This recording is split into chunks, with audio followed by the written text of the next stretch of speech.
Yo les traders, alors le CAC 40 a clôturé à 6416,61 au fixing à 17h35, affichant une hausse de plus 0% de variation. À 18h30, le CAC s'érode de 0,15%, mais rien de significatif. Donc une petite consolidation haussière, puisque la bougie d'aujourd'hui se trouve dans le haut de la bougie de vendredi. Et donc c'est quelque chose de positif, ça reste haussier, même très haussier, parce qu'on est quand même au-dessus des deux autres bougies qui étaient un petit peu inquiétantes à un moment donné. Et donc là, en fait, le ciel s'éclaircit et a priori, on peut toujours espérer la hausse. Néanmoins, nos algorithmes nous feraient couper à 6315 points, donc à 6315 points, nous repasserions vendeur sur le CAC 40. Le DAX, lui, a clôturé en légère hausse de plus 0,55% à 13 533 points, 52. En THS, comme le CAC 40, il affiche un léger repli de moins 0,10%. Alors, nos algorithmes ont calculé un point de retournement à 13 294 points. Donc sur 13 294 points, nous repasserions vendeur sur le DAX. Concernant Total, nos algorithmes sont toujours acheteurs, évidemment dirais-je, puisque effectivement on a encore tapé des plus hauts aujourd'hui. Alors concernant le portefeuille de PowerTrade, gagne 14,90% depuis le début de l'année avec 116 453 € de gain. Toujours le même portefeuille, on n'a pas bougé depuis une petite semaine, on n'a pas fait grand chose. Aucun arbitrage, on est sur voilà, des bonnes valeurs, surtout Total en tête, AXA qui se comporte bien aussi en ce moment, la Coface qui s'est très bien comportée, L'Oréal un petit peu moins bien, Taiwan Semiconducteur toujours un flop, c'est notre flop de l'année. Et puis on a évidemment des valeurs qui avaient pas mal baissé comme Bouygues, Veolia, qui se remonte, Michelin aussi, etc. Donc en fait notre portefeuille là a tendance à bien se comporter. Il reste encore un petit peu de temps pour arriver à nos 20% minimum objectif de fin d'année, mais je pense que ça reste tout à fait possible. Alors les amis, je vous avais parlé vendredi que j'allais vous parler d'une watching list avec quelques valeurs que je surveille. Et puis là, on a Tupperware aujourd'hui qui a 4,88 $, qui s'adjuge 21%. Alors c'est une valeur qui a beaucoup baissé. On va revenir au graphique parce que j'aimerais en acheter quelques-unes. Donc on va aller immédiatement passer un ordre. Alors nous allons acheter du Tupperware. Ordre du jour, on va limiter notre cours, on va limiter, aller à 5 $ tout simplement. On va en prendre 200 et puis allez 220 même. Et puis on valide notre ordre et on confirme. Voilà, aussi simple que ça, ordre exécuté. Donc on a été exécuté à 4,94,93 $. Alors, comme vous le savez, la plupart de mes ordres, j'aime bien les passer en direct pour vous montrer ce que je fais tout simplement. Donc on voit que depuis quelques temps, là on a donc 4311 € de gains cumulés sur ce compte. Ce qui est intéressant chez DeGiro, c'est justement de voir ce qu'on gagne d'une manière cumulée, ce qu'on perd dans la journée. Ça, c'est la performance journalière. Et puis aussi, ce qu'il faut aussi aller voir, je vais aller voir le portefeuille maintenant que notre ordre est passé. Donc on va voir notre ordre Tupperware, il est bien ici. On en avait déjà eu à un moment donné où on avait gagné 22% sur le dernier trade qu'on avait fait sur Tupperware à l'époque. C'est une valeur qui nous a fait gagner beaucoup d'argent à l'époque où moi je l'avais chopé à 2 $, pour la revendre, je sais plus, à 13 $, quelque chose du genre. Et là effectivement aujourd'hui on est à moins de 5 $. Je me dis que c'est un bon prix pour pouvoir la ramasser. On va la regarder graphiquement, on va regarder le graphique de Tupperware, mais avant voilà, j'aimerais vous montrer aussi comment on gère un portefeuille. Et là moi j'ai plusieurs portefeuilles, hein. J'ai des portefeuilles sur mes sociétés, j'ai des portefeuilles PEA, etc. Mais le portefeuille de Giro est bien pour vous expliquer. Vous voyez, là on a des positions ouvertes avec beaucoup en fait de pertes, hein. On a des positions en perte, mais on a des positions qui sont somme toute positif. Alors si on avait à alléger, effectivement, si on avait un signal de vente sur Total par exemple, ou si je jugeais qu'il fallait prendre un peu de liquidité sur L'Oréal, on le ferait, ou Veolia, pourquoi pas, tout simplement parce que, ou très bientôt peut-être sur Tupperware, tout simplement parce qu'il y a matière à prendre des bénéfices et à arbitrer sur d'autres choses qui nous fait pour l'instant perdre de l'argent. Mais puisqu'on a été attiré par ces valeurs pour une raison ou pour une autre, effectivement il y a un moment donné où on va peut-être tout simplement compléter nos lignes et faire en sorte de grossir ces petites lignes, parce que souvent moi je commence par des petites lignes, comme aujourd'hui vous avez vu sur Tupperware on a pris une petite ligne, et ainsi de suite. Quand ces lignes deviennent gagnantes, eh bien on les revend, hein, si on a assez de bénéfices, et puis tout simplement on continue comme ça jusqu'à je dirais jusqu'à plus soif.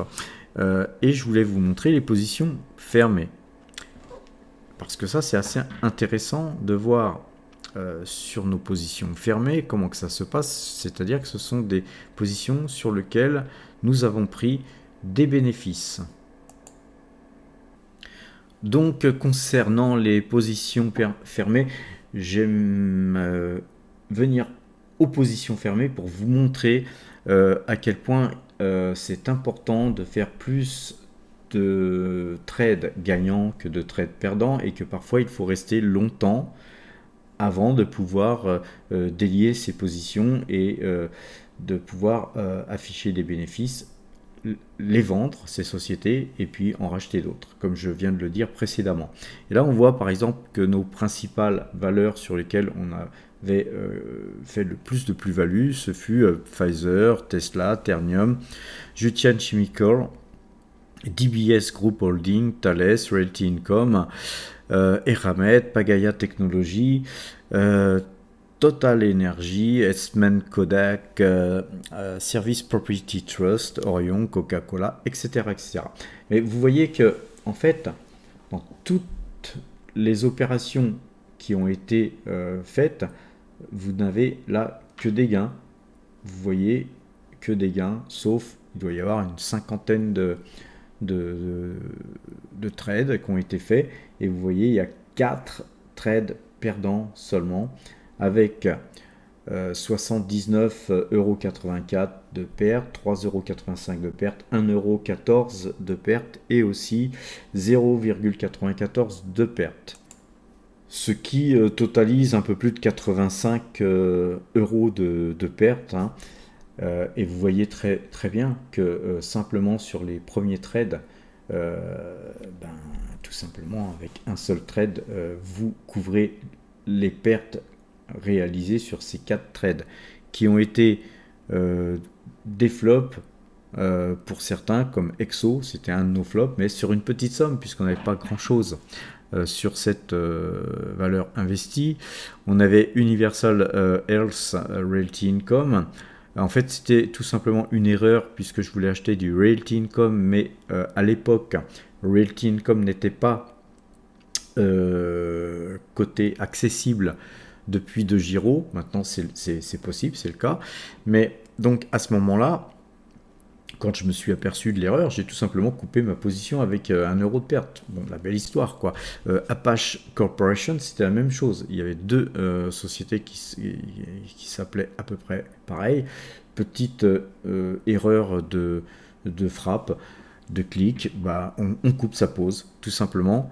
Clarion, c'était quelque chose qui m'apparaissait bien à un moment donné, puis au bout d'un moment, ça m'a un petit peu gonflé. Quand on sent plus les choses, il faut savoir partir, et puis j'avais d'autres choses plus lucratives en vue, donc ben, on coupe une pause, hein. Vaut mieux couper une pause avec très peu de pertes que de se laisser embarquer dans un trade qui va finir perdant, ou qui va peut-être vous donner de l'argent, mais beaucoup moins qu'un autre qui est plus peut-être prometteur. Concernant par contre des titres sur lesquels il faut couper absolument, c'est quand sur Exo par exemple, Exo Bionic, on avait perdu plus de 50%, je sais plus, de nos actifs. Non, ça va plus. On n'était pas du tout en phase, ni graphiquement, ni au niveau des résultats de la société, etc. C'était en plus quelque chose, moi, qui me plaisait bien, parce que c'était Exo Bionic Holdings, c'est une société qui fait des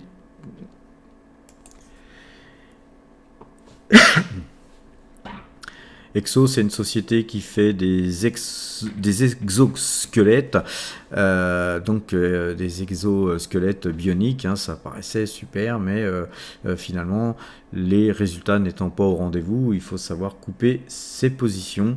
Comme je vous le dis souvent, il faut,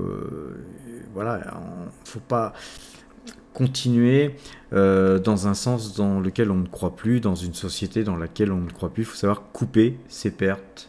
Et c'est ce qui a été fait sur Exo Bionics. Et puis là, aujourd'hui, si on retourne sur les positions ouvertes, je vais sur mes positions ouvertes, hein, comme je vous le dis toujours, hein, le truc c'est que moi je vous montre tout, et même tout ce qui est pas bon, hein, parce qu'on ne fait pas forcément toujours que des choses positives. On a donc, par exemple, notre meilleure pause c'est Visiomed, hein, en fait, Total, Netflix et Tupperware, qui sont des sociétés sur lesquelles on gagne de l'argent. Tout le reste, là, tout ce qui est en rouge en dessous, sont des sociétés qui sont en attente. Hein, par exemple, Anico Eagle Mines, hier on était dans le vert, on gagnait de l'argent, là aujourd'hui plus. Bon, pour l'instant, c'est une société qu'on va conserver, comme toutes celles qui sont dans le rouge. Par contre, il y a un moment donné, quand ces sociétés seront à des prix où on pensera que ça peut pas aller beaucoup plus haut, ou qu'on a assez gagné mais qu'on a peut-être d'autres opportunités ailleurs, eh bien on vendra pour se reporter sur autre chose. C'est ce qui s'appelle faire des arbitrages. Alors revenons à Tupperware. Pourquoi Tupperware monte autant aujourd'hui? Eh bien tout simplement, il y a une petite nouvelle comme quoi Richard Goodies, directeur, vice-président exécutif, a exécuté un gros ordre d'achat, hein, d'actions. Et donc c'est un achat d'initié, hein. C'est quelqu'un qui sait quand même pas mal de choses sur sa société, puisqu'il est quand même vice-président exécutif. Donc le total de la transaction s'est avéré à 1 880 000 $. Et des broquettes, donc il y a eu un dépôt auprès de la SEC et tout, donc tout est clair, hein, tout est net, tout est transparent, donc il n'y a pas de souci là-dessus. Et donc par contre, évidemment, bien ça fait monter le titre, ça c'est certain. Alors juste un petit peu d'histoire, hein, sur Tupperware, faisons-nous plaisir un petit peu. Pendant le Covid, en fait, avant le Covid, on était sur des plus hauts, on a été jusqu'à, je sais plus, 94 au plus haut, mais bien avant, juste avant le Covid, on était plutôt sur les 65 $. Et puis effectivement, cette société, a complètement eu un trend extrêmement baissier. Et puis pendant le Covid, alors effectivement, ce fut la chute totale où on a retrouvé le titre à 1 euro, 1,10 €, enfin 1 dollar, 1,10 $, puisqu'on est en dollars sur Tupperware. Et puis moi j'avais repéré que cette société avait pris 100% à ce moment-là. Et bon, c'est pas du tout ma tasse de thé, Tupperware. Qu'est-ce que j'ai fait? J'ai quand même regardé le graphique. Quand même, un titre qui prend 100%, on regarde. C'est notre métier, quoi. Donc, on voit que cette société venait de 94 $ pour se retrouver à 1 dollar. Bah écoutez, bah voilà, à 2 $, moi j'en ai acheté. Et puis on a revendu, hein, beaucoup de gens qui me suivent ou de mes amis ont acheté du Tupperware et se sont bien gorgés. On a vendu à 13 $, 16 $, on a vendu à plusieurs paliers. Alors effectivement, on était beaucoup plus haut. J'ai souvenir avoir fait 2-3 petits trades sur la montée aussi, mais ce fut pas grand chose. Mais par contre, sur le 2 $, 13 $, on a vraiment bien gagné. Alors maintenant, aujourd'hui, on retourne vers des plus bas. On a encore un trend extrêmement baissier. On voit que là, on dézoome, hein, on regarde le truc. Et on voit qu'encore, il y a quelques jours, on a gapé. On a eu une grosse baisse. Normalement, moi, j'achète pas dans ces configurations-là. Là, c'est plutôt une reprise technique. Mais vu la news, là, aujourd'hui, plus 20%, vu la news, voilà, je pense qu'on peut tenter un petit billet là-dessus. C'est du spéculatif, hein, ne mettez pas des sommes complètement hallucinantes, hein, on n'est pas au casino, je vous le rappelle. Investissez-y des gains que vous avez déjà fait de façon à une partie des gains que vous avez déjà fait de façon à, au cas où ça se passe mal, rester gagnant quoi qu'il arrive. Là donc, on est dans une configuration où le titre continue à monter puisqu'on a acheté, on était à je sais plus 20-21%, on est déjà à plus 22,14%, donc tout va bien. Le titre est bien orienté. On va quand même regarder graphiquement les Bollinger. Et on voit que tout simplement cette bougie-là, on avait 3 sorties de Bollinger, ce qui est relativement très rare, et on est revenu dans les Bollinger. Donc phénomène naturel, hein, 20% de hausse, mais en fait un phénomène naturel. Par contre, je vous rappelle qu'il y a quand même une news qui nous incite à quand même prendre position. Sur la moyenne de 12, c'est vendeur. Donc voilà, on est complètement graphiquement envers et contre tout ce que l'on doit faire, hein, si on est un puriste d'analyse graphique. Mais dans des situations telles que celle-là, il faut savoir être contrarien. Contrarien, c'est aussi une qualité dans les investissements. Alors, puisque nous sommes dans cette watching list, j'en profite pour vous dévoiler un petit peu les valeurs que je suis, sur lesquelles j'aimerais me repositionner si opportunité il y avait et si j'avais aussi des liquidités, parce que je suis quand même beaucoup exposé là actuellement. Alors, on a Seagate Technologies, qui, je vous rappelle, on avait dû acheter ça sur les 60 $, on a revendu ça, je ne sais plus, à 83 $, quelque chose du genre. Aujourd'hui, elle est à 52 $, donc effectivement, elle est à un prix intéressant. On va regarder tout simplement aussi, au niveau de la finance, on voit qu'elle a, elle a un rendement de 5,47. Donc c'est une valeur intéressante à mettre, à mon avis, en portefeuille, surtout si elle baissait encore un petit peu.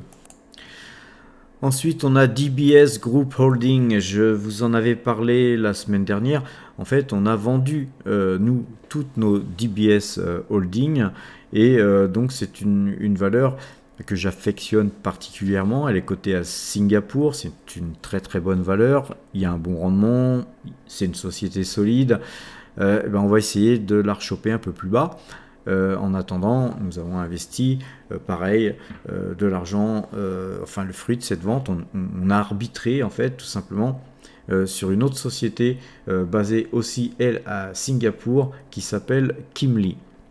Alors, BlackRock et Microsoft sont aussi sur ma watching list parce que ce sont des sociétés intéressantes et notamment BlackRock, hein, puisqu'on avait pas mal tradé sur BlackRock et on a gagné aussi de l'argent sur cette valeur. Donc moi j'aime bien retourner sur des titres sur lesquels j'ai été bon, hein, plutôt que de persister à aller trader des titres sur lesquels on a perdu de l'argent.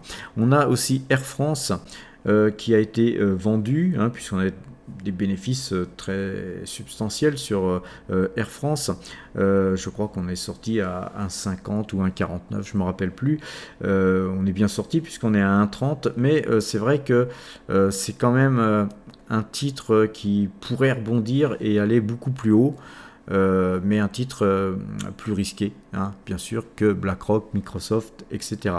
General Mills, c'est pareil, je la regarde, hein, puisque en fait je suis très peu investi dans l'agroalimentaire et donc j'aimerais un petit peu en diversification avoir des titres cotés dans l'alimentaire et puis dans l'alimentaire français. Il n'y a pas grand chose de sympathique à mes yeux, et donc plutôt se reporter sur des titres cotés aux US, et General Mills fait partie des titres que je regarde de très près. Realty Income, c'est pareil, on est sorti beaucoup plus haut, je sais plus à quel cours, mais on a bien fait de sortir parce que c'est un titre qui a pas mal baissé, tout simplement parce que je sais plus si on n'était pas sorti à 72 ou 73 dollars, j'ai plus souvenir, mais donc là il remonte, mais j'ai quand même cette interrogation sur les taux d'intérêt.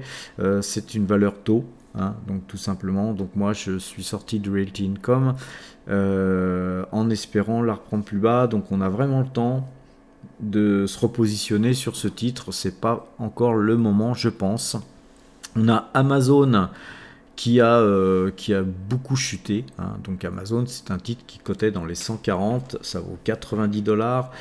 Je pense que c'est vraiment une très très belle société. Tout ce qui est techno, hein, tout ce qui est Nasdaq, ça s'est bien gaufré. Donc il y a matière à se reporter sur des titres comme ça, et notamment on a aussi Alphabet, qui est une valeur, Alphabet, qui était quand même sur les plus de 120 dollars. Aujourd'hui, on peut la toucher à 87,84 dollars exactement au cours actuel. Donc il y a pas mal de titres intéressants. On a aussi ASML Holding. Donc c'est une société qui fabrique des machines pour graver des semi-conducteurs. Donc le secteur des semi-conducteurs n'a pas le vent en poupe actuellement, mais il ne faut pas oublier que c'est un secteur cyclique qui forcément à un moment ou à un autre rebondira. Et ASML Holding, c'est une valeur pareille qui était dans les 580 dollars. On la retrouve à moins de 480, pas dollars, euros, pardon, puisque là on est sur le marché hollandais. Et donc voilà, c'est quand même une valeur à surveiller. Et je pense même à ces prix-là à mettre en portefeuille. C'est tout simplement que j'ai pas les liquidités pour acheter toute la cote du monde entier, hein. Il y a un moment donné, il faut quand même filtrer et acheter ce qui nous paraît le plus intéressant du moment, des valeurs à acheter. Donc voilà, les amis, aujourd'hui, ce fut un petit achat sur Tupperware Bond Corporation, et espérons que voilà, ça soit un investissement rentable. Il est actuellement 19h35. Vous avez donc encore le temps d'en acheter si vous le souhaitez, puisque la société Tupperware est cotée à New York. Vous avez jusqu'à 22h donc pour pouvoir décider si vous souhaitez acheter du Tupperware ou pas. Les amis, je vous souhaite une bonne fin de soirée et à demain si vous le voulez bien.